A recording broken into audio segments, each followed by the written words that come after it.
और इस बीच आपको सीधे लिए चलते हैं। कार्यक्रम का आयोजन हुआ है हरियाली तीज के मौके पर। मुख्यमंत्री भजन लाल शर्मा भी इस कार्यक्रम में शामिल होने के लिए पहुंचे हैं। क्या कुछ कह रहे हैं सीएम, सुनिए। तीज के त्योहार से लगातार हमारे त्योहारों का उत्सव होता है और जब गणगौर आती है तो हमारे त्योहारों का कम हो जाते हैं।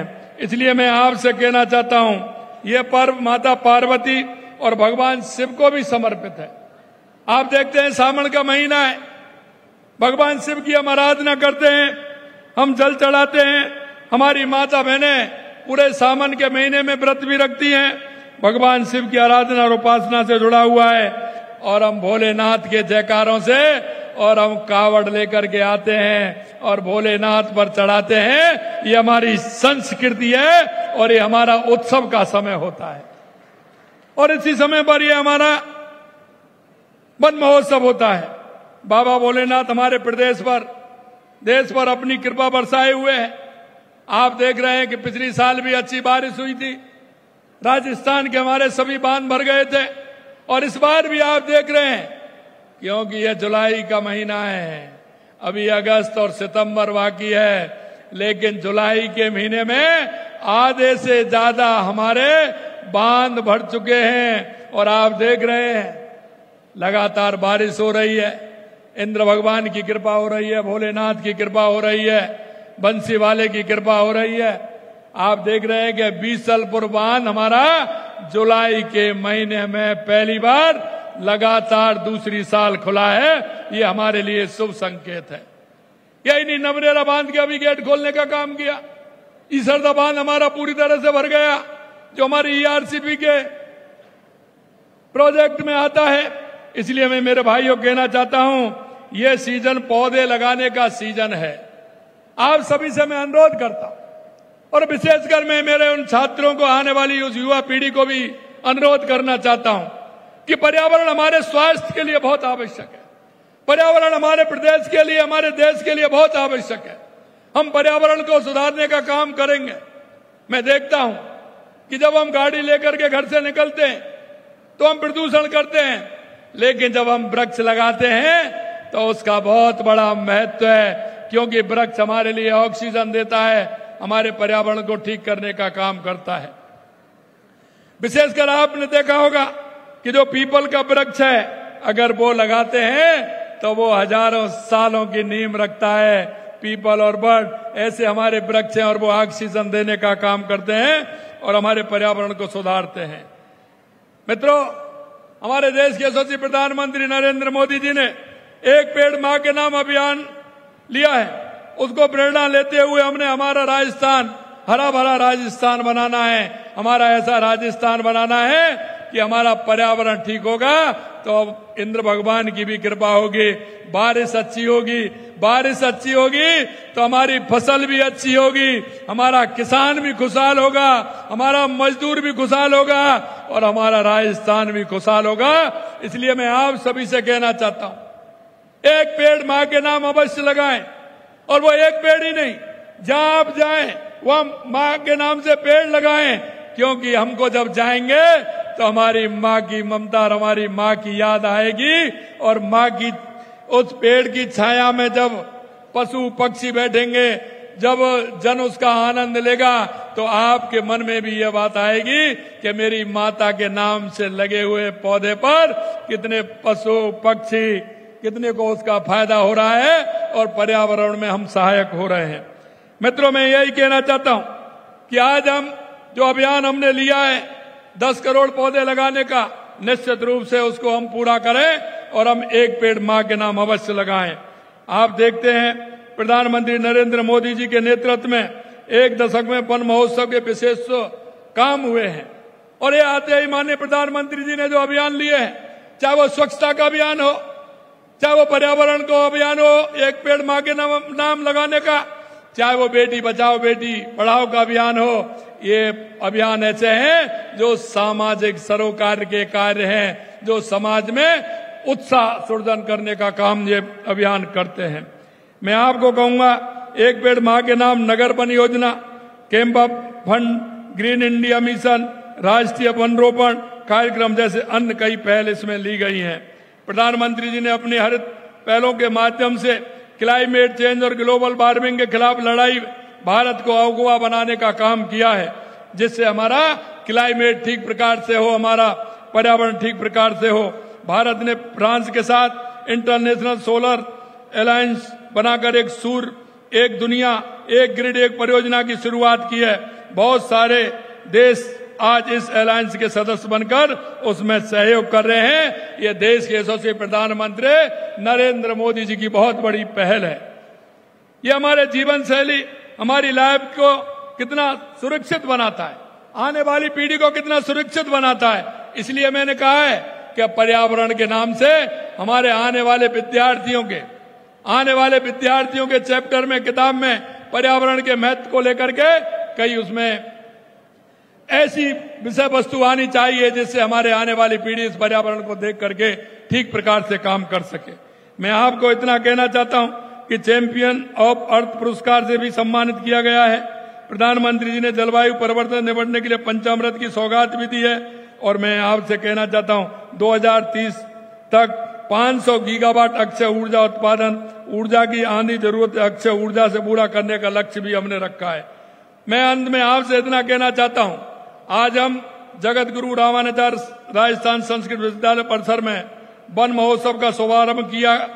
इस अवसर पर ज्ञान की उपासना का यह केंद्र हमारी समृद्धि और संस्कृति, देव भाषा संस्कृत को समर्पित है। आप जिस स्थान से कर रहे हैं, अगर आप देखेंगे हमारे पुराणों में, हमारे वेदों में हमारे पर्यावरण का कितना महत्व है, और पर्यावरण के महत्व को समझते हुए हमें हमारा यह काम आगे बढ़ाना है। हमेशा वेदों और प्राचीन शास्त्रों के अध्ययन करने वाले भली बात जानते हैं कि हमारी संस्कृति ने हमेशा पर्यावरण की सुरक्षा के लिए काम किया है, और हमने मनसा वाचा कर्मणा हमेशा पर्यावरण की नींव मजबूत की है। अभी आपने देखा, अतिथि आए थे तो उनको तुलसी माँ का एक पौधा देकर के उनका सम्मान किया। हम वृक्षों को पूजते हैं, हम पहाड़ों को पूजते हैं, हम प्रकृति को पूजते हैं। उसका कारण है कि प्रकृति हमारा संरक्षण करती है, और ये हमारा पर्यावरण हमारा संरक्षण करता है, हमको सांसें देता है। आपने देखा, मैं 2 उदाहरण आपके सामने देना चाहता हूं। भगवान राम जब वनगमन हुआ था,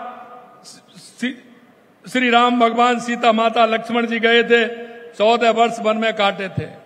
14 वर्ष वन में काटे थे, कंदमूल फल खा करके सब कुछ हमें ये देते हैं। अगर ये वन नहीं होते हमारे तो क्या होता? यही पांडवों ने 12 साल वन में काटे थे, उनकी भी उपासना थी। इसलिए मैं कहना चाहता हूं कि वनों का हमारे जीवन में बहुत बड़ा महत्व है, और इस महत्व के कारण हम सभी को इसकी रक्षा करनी चाहिए और पर्यावरण को हमें ध्यान देना चाहिए। खास तौर पर मैं बताना चाहता हूं, हमारे पुराण में है, वो क्या है? खास तौर पर पीपल का वृक्ष जो हजारों पुत्रों के समान होता है। पीपल के वृक्ष को कहा है कि हजारों पुत्रों के समान होता है। दिन रात ऑक्सीजन देने समेत अनेक गुणों से संपन्न पीपल को देवता का सदन कहा जाता है। और राजस्थान में जल और पर्यावरण संरक्षण ऐसी परंपराएं, मिसालें हैं जो दुनिया में कहीं नहीं मिलती। आपने देखा होगा, मां अमृता देवी जिसने अपने आप को पर्यावरण के लिए समर्पित कर दिया, अपनी 3 बेटियों समेत 363 लोगों के साथ वृक्षों को बचाने के लिए अपने प्राणों की आहुति दे दी, और प्राणों की आहुति देकर के उन्होंने वृक्षों को बचाने का काम किया। और इसीलिए हम मां अमृता देवी वृक्ष संरक्षण धरोहर को संरक्षित करने के लिए जोधपुर के अंदर खेजड़ली में Amrita Devi indigenous plant museum बनवा रहे हैं, जिससे कि लोगों के मन में यह भाव जागृत हो हमारी माता बहनों का कितना समर्पण है। मां अमृता देवी ने अपने आप को पर्यावरण के लिए समर्पित कर दिया। इसलिए सरकार के सहयोग से नगर वन स्थापित करें। हम अभी तक 22 नगर वन स्थापित करने की स्वीकृति हमें मिल चुकी है, और अभी 18 हमारे वनों के स्थापना के प्रस्ताव सरकार को, केंद्र सरकार को हमने भिजवाए हैं, उनकी भी हमें स्वीकृति मिल जाएगी।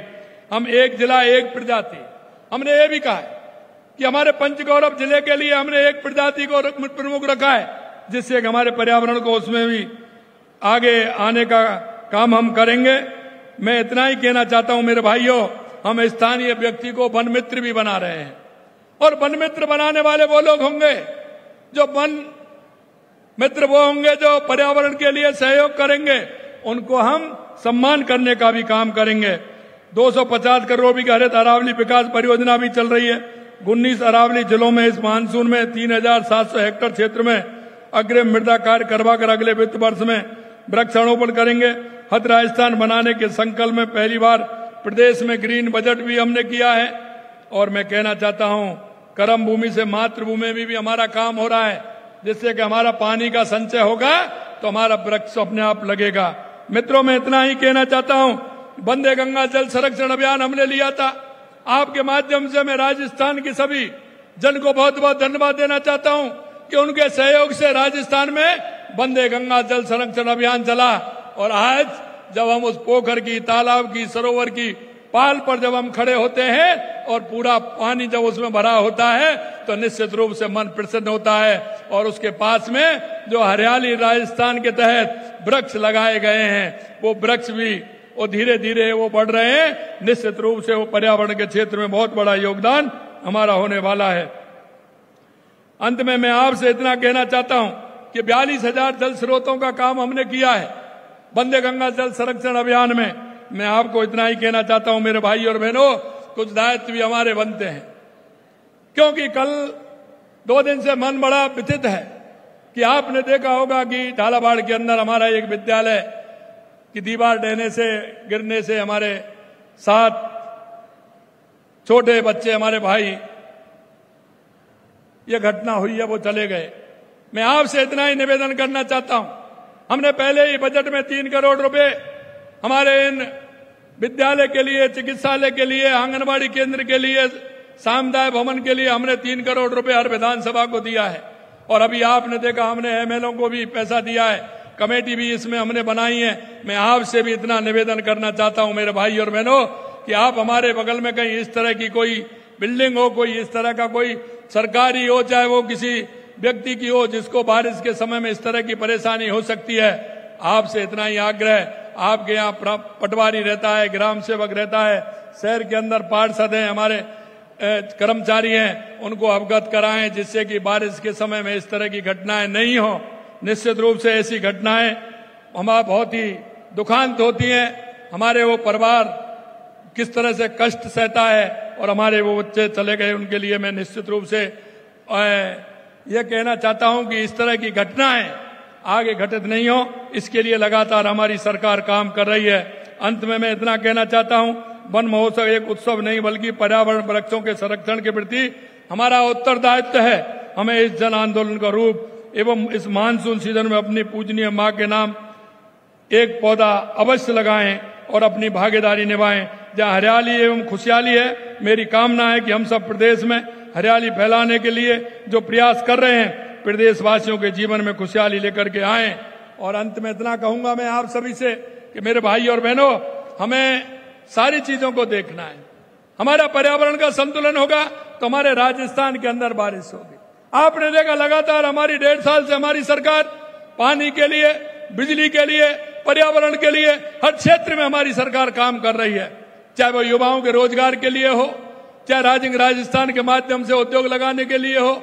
मैं आपको इतना ही विश्वास दिलाना चाहता हूं, जिस मन और भाव से आपने हमारी सरकार को चुना है, हमारी सरकार पूर्ण रूप से उस आपके मन और भाव को रखते हुए आपके मन में जो संकल्प पत्र हमने दिया था वो भाव है, निश्चित रूप से उसका पूरा करेंगे। इतना ही मैं कहना चाहता हूं। और आज के इस उत्सव पर तीज की आप सभी को पुनः बहुत बहुत शुभकामनाएं। और हरियाणा राजस्थान में हम बढ़ चढ़ के हिस्सा लें, हमारे राजस्थान को हरियाणा राजस्थान बनाएं। इसी शुभकामना के साथ आप सभी को बहुत बहुत धन्यवाद। जय हिंद, जय भारत, जय राजस्थान।